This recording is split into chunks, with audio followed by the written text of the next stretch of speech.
ആ ഒരു മാർക്കറ്റിംഗ് ഗിമ്മിക്കിൻ്റെ ഭാഗമായിട്ടുള്ള കള്ളക്കഥകളുടെ ഘോഷയാത്രയാണ് അവിടെ പറഞ്ഞിരുന്നത്. കുഞ്ഞിക്കോയക്ക, നിങ്ങൾക്ക് സംശയമുണ്ടോ? ഉണ്ടെങ്കിൽ പോയി നോക്കൂ. ചേലമ്പാടി കാടില്ലേ, ആ കാട്ടിലൂടെ ശേഖുന നടന്നുപോയ ഒരു സമയം കൂടെ കുഞ്ഞിക്കോയക്കയും ഉണ്ട്. കുഞ്ഞിക്കോയക്ക നേരിട്ട് പറഞ്ഞതാണിത്. നേരിട്ടിങ്ങനെ ശേഖുന നടന്നു പോകുന്നു. ആ കാട്ടില് വന്യമൃഗങ്ങളുണ്ട്. അങ്ങനെ നടന്നു പോകുന്ന സമയത്ത് അതാ ഒരാന ഇങ്ങനെ വരുന്നു ശേഖുനെ കൊള്ളേൻ. ആ ആന ഇങ്ങനെ വന്നിട്ട് ശേഖുനയുടെ അടുത്തിൽ വന്ന് മുട്ടുകുത്തി അവിടെ നിൽക്കുകയാണ്. അവിടെ മുട്ടുകുത്തി നിന്നിട്ട് എന്തൊക്കെയോ തല കൊണ്ടാത്തിയിട്ട് എന്തൊക്കെയോ ഒരു ശബ്ദം ഉരത്തുകയാണ്. ആ ശബ്ദം ആർക്കും തിരിയുന്നില്ല, ശബ്ദം മനസ്സിലാകുന്നില്ല. കുഞ്ഞിക്കോയക്കയും കൂട്ടരും കൂടെയുണ്ട്. അവർക്ക് പേടിയാകുന്നുണ്ട്. ശേഖുന ആ ആനയുടെ ആ കളികളെല്ലാം കഴിഞ്ഞതിന് ശേഷം ആനയോട് പറയുന്നു മലയാളത്തിലോ, ഈ കുന്നിന്റെ അപ്പുറത്തുണ്ട് ഭക്ഷണം, അത് പോയി കഴിച്ചോളൂ. മലയാളത്തിൽ മറുപടി കൊടുക്കുന്നു. ആ ആന എഴുന്നേൽക്കുന്നു, തിരിച്ചു പോകുന്നു. സുബ്ഹാനല്ലാഹ്. നേരെ തിരിഞ്ഞു നിന്ന് കുഞ്ഞിക്കോയക്കയുടെ ഭാഗത്തേക്ക് തിരിഞ്ഞു നിന്ന് ശൈഖുനയുടെ ചോദ്യം, ആ ആന എന്താണ് പറഞ്ഞതെന്ന് നിങ്ങൾക്ക് മനസ്സിലായോ? ഇല്ല ശൈഖുന. ശൈഖുന പറഞ്ഞു കൊടുക്കുകയാണ്, ആ ആന എന്നോട് പറഞ്ഞത്, ഞാൻ ഇന്നലെ പ്രസവിച്ച ആനയാണ്, എനിക്ക് വല്ലാതെ വയറുവേദനയുണ്ട് എന്ന പരാതി എന്നോട് പറഞ്ഞതാണ്. അതിന് മറുപടിയാണ് ഞാൻ കൊടുത്തത്. ആ കുന്നിന്റെ പുറത്തുണ്ട് നിങ്ങൾക്ക് വേണ്ട പുല്ല്, ആ പുല്ല് തിന്നാൽ നിങ്ങൾക്ക് ഭക്ഷണം, ആ ഭക്ഷണം കഴിച്ചാൽ നിങ്ങളുടെ വയറുവേദനമാകും, നിങ്ങൾക്ക് അങ്ങോട്ട് പോകാം എന്ന് ഞാൻ പറഞ്ഞതാണ്. സംശയമുണ്ടോ? കുഞ്ഞിക്കോയക്കാരന്റെ പിന്നത്തെ ചോദ്യം. ഉണ്ടെങ്കിൽ ഒന്ന് ചെന്ന് നോക്കൂ. ആ സംശയം തീരാനല്ല, കൽബിനൊരു തുമനീനത്ത് കിട്ടാൻ കുഞ്ഞിക്കോക്ക് അങ്ങനെ കാട്ടിലൂടെ നടന്ന് ആ കുന്നിലിറങ്ങി മറ്റേ ആ കുന്നിൽ മുകളിൽ കയറി നോക്കുമ്പോൾ പടച്ചോനെ, അതാ കുന്നിന്റെ താഴ്വാരത്തുനിന്ന് ഈ വന്ന ആന അങ്ങനെ പുല്ല് തിന്നുന്നു. പുല്ലല്ല, എന്താണോ അതിന് വേണ്ട ഭക്ഷണം ശൈഖുന പറഞ്ഞു കൊടുത്ത് നിർദ്ദേശിച്ചത്, അത് തിന്നുകയാണ്. വിശ്വസിച്ചില്ലേ? ഇതിൽ ആനക്കാണോ ഭ്രാന്ത്, CM-നാണോ ഭ്രാന്ത്, കുഞ്ഞിക്കോയക്കാണോ ഭ്രാന്ത്, അതോ ഇത് പറഞ്ഞ തളീക്കര തങ്ങൾക്കാണോ ഭ്രാന്ത്?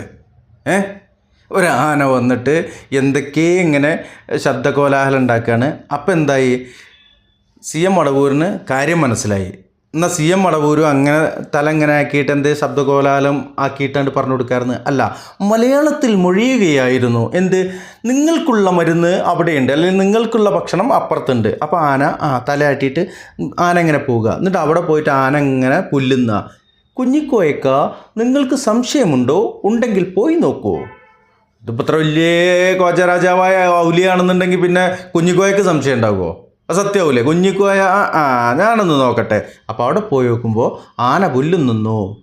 ആന പുല്ലാണോ തിന്നുക? ഇതെന്താ എരുമേനോ? എന്താണ് മൊയ്ലിയക്കന്മാരെ? വല്ല കരിമ്പോ പട്ടേ വാളയൊക്കെ പറയണ്ടേ നിങ്ങൾ? എന്തോട്ടെ. ഇത് കാണിച്ചത് നമ്മളൊരു തവണ ചെയ്ത വീഡിയോ ആണ്. ഇത് കാണിച്ചത് എന്തിനാണെന്നുള്ളതാണ്.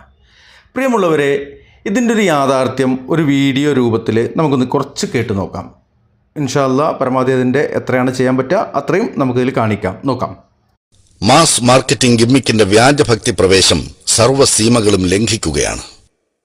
മീഡിയകളും കോർപ്പറേറ്റ് ഭീമന്മാരും കപട ആത്മീയ തമ്പുരാക്കന്മാരും ചേർന്ന കൊള്ളസംഘം നടത്തുന്ന ആക്രമണങ്ങൾ അസഹ്യമായിരിക്കുന്നു. വ്യാജഭക്തി വാണിഭത്തിനായി ഒരുക്കിയ വൈവിധ്യമാർന്ന സംവിധാനങ്ങൾ ആരെയും ആശ്ചര്യപ്പെടുത്തും.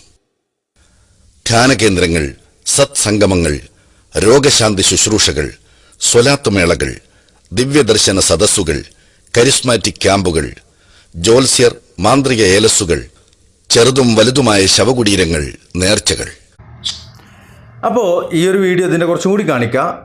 ഇത് ഇവിടെ കാണിച്ചത് ഇതാണ് തളീകര ആ പറഞ്ഞ ബ്ലണ്ടർ ഉണ്ടല്ലോ, ആ പച്ച സുമോ അല്ലാഹി ഉണ്ടല്ലോ, മൂപ്പരേക്ക് ഉസ്താദാണ്. സുമോ അല്ലാഹി പറഞ്ഞാൽ അപ്പം നോണ അറിയും. ഏത് വല്ലാഹി പറഞ്ഞാൽ നോണ, സുമോ അല്ലാഹി പറഞ്ഞാൽ പച്ച നോണ, കല്ല് വെച്ച നോണ. അപ്പോൾ അവരുടെ ആ ഒരു മാർക്കറ്റിംഗ് ഗിമ്മിക്കിൻ്റെ ഭാഗമായിട്ടുള്ള കള്ളക്കഥകളുടെ ഘോഷയാത്രയാണ് അവിടെ പറഞ്ഞിരുന്നത്. CM മടവൂർ ഒരു മാനസിക രോഗിയായിരുന്നു. ആ മാനസിക രോഗി എന്തെങ്കിലും ചെയ്ത് അത് ഈ തങ്ങന്മാരും ഈ മൊയ്ലിയന്മാരും ഇത് പറഞ്ഞെടുക്കണോ? വേണ്ട സഹോദരന്മാരെ, ഇവിടെ പറഞ്ഞതാണ് അതിൻ്റെ യാഥാർത്ഥ്യം. അവരുടെ ആ ഒരു ആത്മീയ തട്ടിപ്പിൻ്റെ ഭാഗമായിട്ടുള്ള ആ ഒരു മാർക്കറ്റിംഗ്, അദ്ദേഹം പറഞ്ഞത് മാർക്കറ്റിംഗ്, ഗിമ്മിക്ക് മാർക്കറ്റിംഗ് എന്നുള്ള ആ ഒരു അർത്ഥത്തിലാണ്. അത് തന്നെയാണ്. അതിൻ്റെ കുറച്ച് ഭാഗം കൂടിയും നിങ്ങളൊന്ന് കേട്ട് വെക്കൂ, സത്യം മനസ്സിലാക്കാൻ ഇതൊക്കെ ധാരാളം എന്നുള്ളതാണ് ഈ ഉള്ളവന് പറയാനുള്ളത്. ആ വീഡിയോയുടെ കുറച്ച് ഭാഗം കൂടി നമുക്കൊന്ന് കേൾക്കാം. ശാസ്ത്ര സാങ്കേതിക രംഗത്തെ വളർച്ചയോടൊപ്പം കപട ആത്മീയ വ്യാപാരികളും ഉത്സാഹപൂർവ്വം മുന്നേറുകയാണ്. ഹൈടെക് തട്ടിപ്പുകൾ ദിനംപ്രതി കൂടുകയാണ്.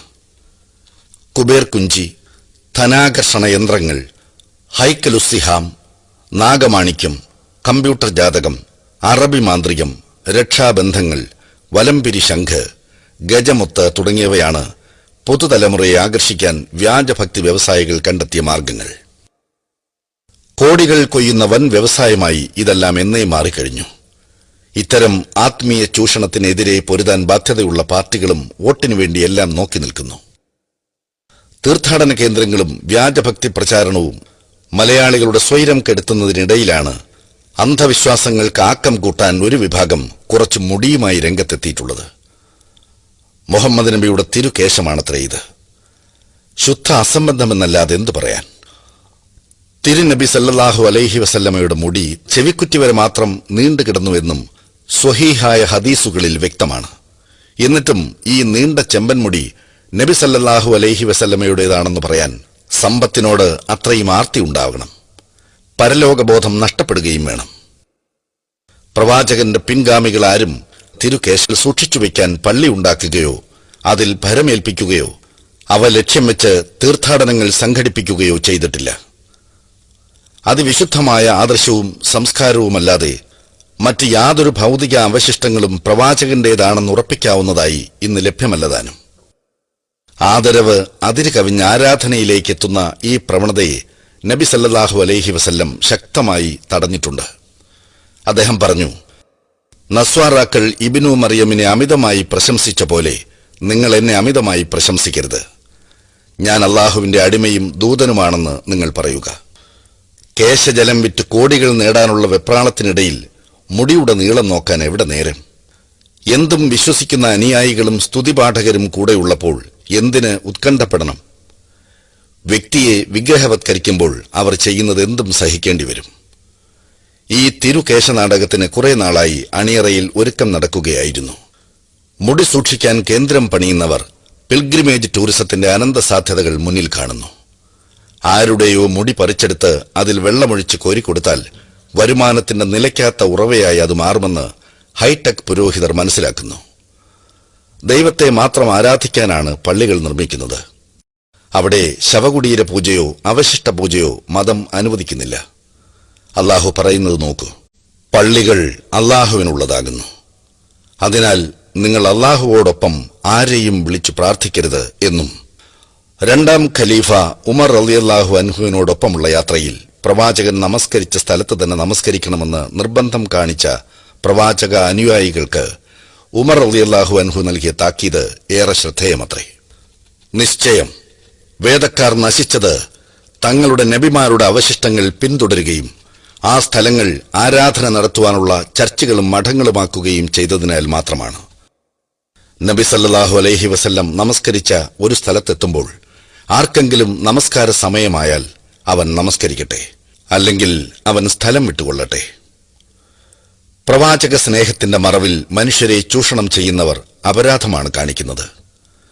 പ്രവാചക കേശമെന്ന് പേരിട്ട് വല്ലവരുടെയും മുടി കുപ്പിയിലാക്കി മനുഷ്യരെ വിട്ടികളാക്കുന്നവർ മതത്തെ വികൃതമാക്കുകയാണ്. ഇതാണ് പ്രവാചക നിന്ദ.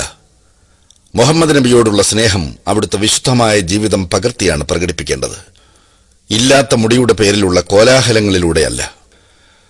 പ്രവാചക കുടുംബത്തോടുള്ള സ്നേഹം പറഞ്ഞ് ശവകുടീര പൂജ നടത്തുന്ന ഷിയാക്കളുടെ പൈതൃകമാണ് ഈ മുടിവാണിഭക്കാർക്ക്.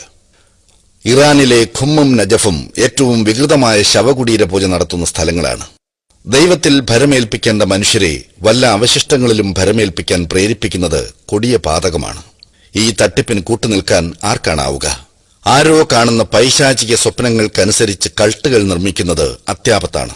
സാംസ്കാരിക കേരളത്തിന് ഏറെ അപമാനമാണ് കേശജലവിൽപ്പനയും പ്രദർശനവും. ദൈവം അവന്റെ അന്തിമ ദൂതനിലൂടെ പഠിപ്പിച്ച മതം സുതാര്യമാണ്. ആത്യന്തിക മോക്ഷത്തിന്റെ മഹാസന്ദേശമാണിത്.